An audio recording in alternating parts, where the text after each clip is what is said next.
A lovely little girl was holding 2 apples in her hands. Her mom came in and softly asked her little daughter with a smile, "My sweetie, could you share one of your apples with mommy?"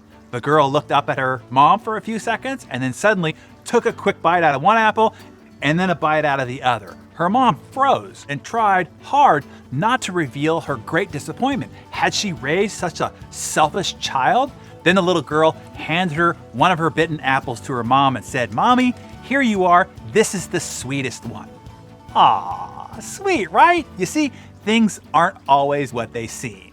We have to be careful, once again, jumping to conclusions based solely on what we see. Speaking of girls biting apples and all, how about that Eve? Maybe humanity's greatest of false conclusions.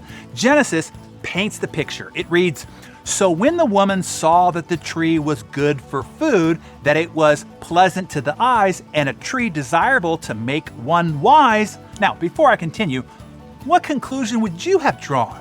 You're hungry and, quote, "the tree was good for food, that it was pleasant to the eyes, a tree desirable to make one wise." What would you do? Apples even, they look delicious. Yeah, well, that's what Eve did too. It concludes with, "She took of its fruit and ate."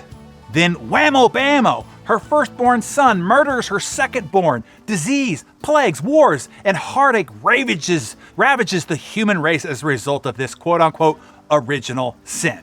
Kinda seems like a cruel setup if you ask me, but maybe the grand lesson we're supposed to take through the ages is this, that things aren't always what they seem. Later, when Jesus is sent to clean up this holy mess, in John he says, "Don't judge according to appearance, but judge with righteous judgment." I think it's kind of a potshot at Eve, but I'd be PO'd too if I had to leave my dad's comfy kingdom to come down here and get nails driven into my limbs for it all, to remind us of this vital lesson and all. Since we're using holy references to teach today's lesson, there are these 2 traveling angels that walk into the home of a wealthy family. They ask to be put up for the night. Well, apparently the family was rude to them and refused to let them stay in the mansion's guest room. Instead, they were given a small space in the cold basement. As they made their bed on the hard floor, the older angel saw a hole in the wall and repaired it.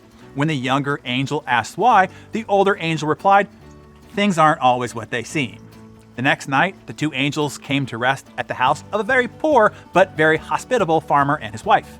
After sharing what little food they had, the couples let the angels sleep in their own bed where they could have a good night's sleep rest while the couple slept on the couch and the floor in the family room.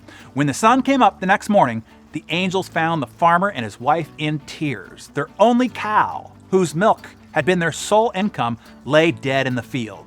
The younger angel was infuriated and asked the older angel, "How could you let this happen?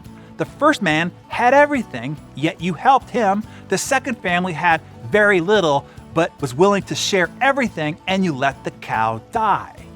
"Things aren't always what they seem," the older angel replied. "When we stayed in the basement of the mansion, I noticed that there was gold stored in that hole in the wall. Since the owner was so obsessed with greed and unwilling to share his good fortune, I sealed the wall so he couldn't find it. Then, last night, as we slept in the farmer's bed, the angel of death came for his wife. I gave him the cow instead." Things aren't always what they seem. So, what are you dealing with that might not be as it appears?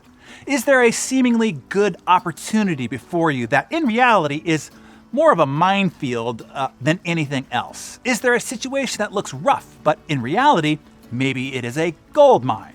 Tell us about that in the comments below, or share a time when something wasn't as it initially appeared to be.